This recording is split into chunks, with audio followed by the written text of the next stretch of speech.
Mga fans, may bagong ebidensya na ang Kim Pao ay talagang para sa isa't isa. Mainit na sagutan, Kim Chiu versus Catherine Bernardo fans. Nagkainitan dahil sa bagong title. May bagong TVC ang Kim Pao, fast food chain. Nagpa-excite sa mga Kim Pao fans. Tara, kwentuhan muli tayo.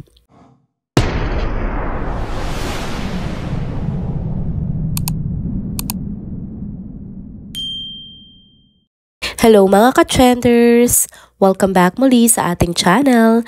Kung bago pa lamang kayo dito, huwag nang kalimutang mag-like, mag-subscribe at i-hit na rin ang bell notification para lagi kayong updated sa mga balitang trending at napapanahon.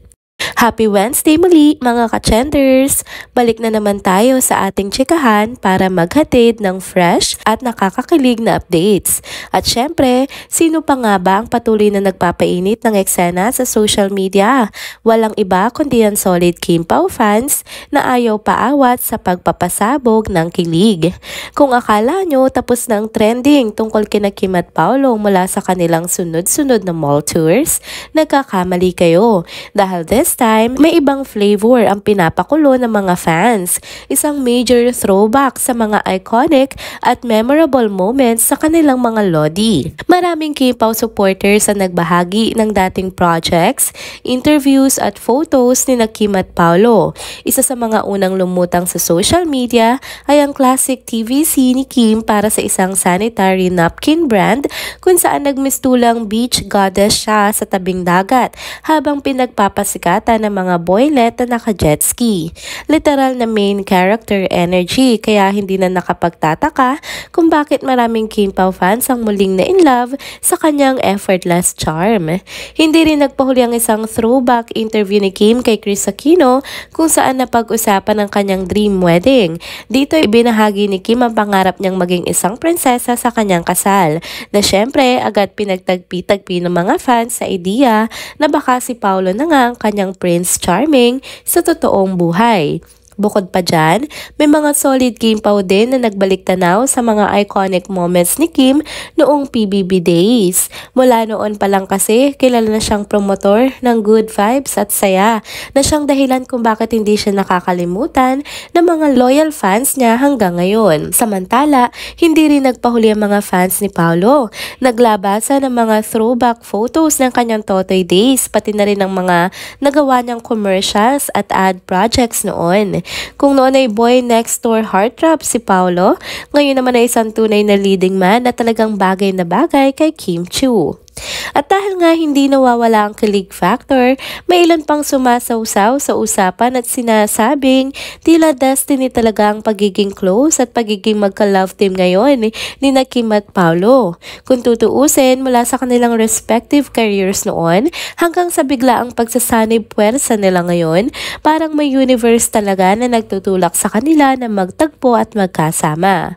Kaya naman, habang patuloy na sinasariwa ng fans sa kanilang mga past moments, isa lang ang sigurado, ang Kim Pao fever hindi pa talaga tapos. Mas dumadami lang ang mga dahilan kung bakit marami ang kinikilig at natutuwa sa kanilang samahan. Ano sa tingin nyo mga ka-trenders? Totoo kaya na destiny ang naglalapit sa dalawa? O sadyang hindi lang natin mapigilan ang sobrang kilig? Abangan na lang natin kung ano bang mga pasabog ang hatid ng Kim Pao fandom sa mga susunod pa na araw. Next topic naman tayo mga ka-trenders. May bagong pasabog na naman sa social media at this time, hindi lang ito simpleng fan war. Talaga nagkakainitan na. Ang mainit na usapin, ang titulong People Superstar na di umano'y ibinigay kay Kim Chiu ng Star Cinema. Nagugat ang lahat ng may isang netizens na nagangalang at Mamshi Divine ang nagpost sa X na ang nasabing title ay binigay kay Kim noong mall tour nila ni Paolo Avellino para sa pelikulang My Love Will Make You Disappear. Ayon sa post, mismong host daw ng event ang nagpakilala kay Kim bilang People Superstar. Pero imbis na maging simpleng appreciation post, bigla itong sumabog sa X. Marami sa fans si Catherine Bernardo ang tila hindi natuwa at agad ipinahayag ang kanilang reaksyon. May mga nagsabing hindi raw ito deserved, habang ang iba naman ay tila nagdududa kung opisyal ba talaga ang pagbibigay ng nasabing title. Dahil dito, nagkaroon ng mainit na sagutan sa pagitan ng Kim Chiu fans at Kathryn Bernardo fans. May mga nagpatotsyada na tila pabiro lang, pero may ilan din na tila seryoso ang pagpuna sa titulong binigay kay Kim.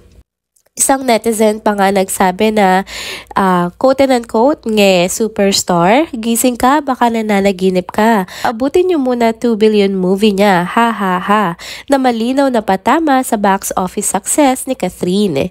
Sa kabilang banda, dumepensa naman ang mga Kim Pao fans at pinaliwanag kung bakit deserving si Kim sa naturang title. May mga nagsabing matagal nang isa si Kim sa pinaka-visible na artista sa telebisyon. Mula Monday to Sunday, hindi nawawala ang kanyang presensya sa TV.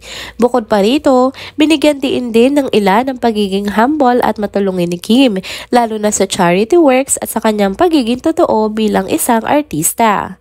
Samantala, may mga netizens din na tila napapagod na sa patuloy na paglikha ng mga title para sa mga artista.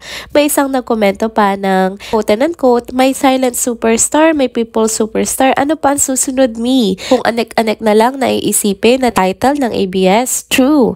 Habang tumatagal, lalong umiinit ang issue at mukhang hindi pa dito magtatapos ang bangayan ng mga fans. Sa ngayon, wala pang pahayag mula sa Star Cinema o sa company na Kim at Kathryn, pero siguradong maraming nag-aabang kung paano magtatapos ang usapang ito. Kaya mga ka-trenders, ano sa tingin nyo? Ang title bang People Superstar ay nararapat para kay Kim Chiu? O isang simpleng tawag lang ito na hindi dapat masyadong seryosohin? Tuloy lang natin ang diskusyon sa baba, pero sana wag umabot sa personalan. Bago naman natin tapusin ang update na ito, may isang nakakakiling na pasabog na agad na nagpa-excite sa mga fans. Isang teaser photo mula sa isang sikat na fast food chain ang biglang lumabas online. Sa nasabing larawan, makikita ang dalawang tao na may hawak na isang baso na masarap na halo-halo habang sabay na bumubuo ng heart shape gamit ang kanilang mga kamay. Kahit hindi kita ang buong mukha, hindi na ito nakaligtas sa matatalas na mata ng mga Kim Pao fans. Ang kilalang ngiti at posture na nasa larawan, pati na rin ang overall vibes nito, ay tila nagpapahiwatig na walang iba kundi sina Kim Chiu at Paolo Avellino ang nasa teaser photo. Dahil dito, hindi na napigilan ng mga fans ang magbuni sa posibilidad na magkaroon ng isang commercial ang Kim Pao para sa nasabing fast food brand. Isang bagong experience ito para sa fandom, lalo na't bihira silang mapanood na magkasama sa ganitong klaseng proyekto. Marami ang curious kung paano ipapakita ang chemistry ni Kim at Paolo sa campaign na ito. At syempre, kung kailan ito opisyal na ilalabas. Kung totoo nga ang hinala ng mga fans, mukhang isang matamis at nakakakilig na treat ang paparating para sa lahat. Kaya naman abangan natin ang susunod na update dahil mukhang may bagong Kim Pao moment na naman tayong dapat abangan. And there you go mga ka-trenders, dito na po muna nagtatapos ang ating isa na namang trending video update.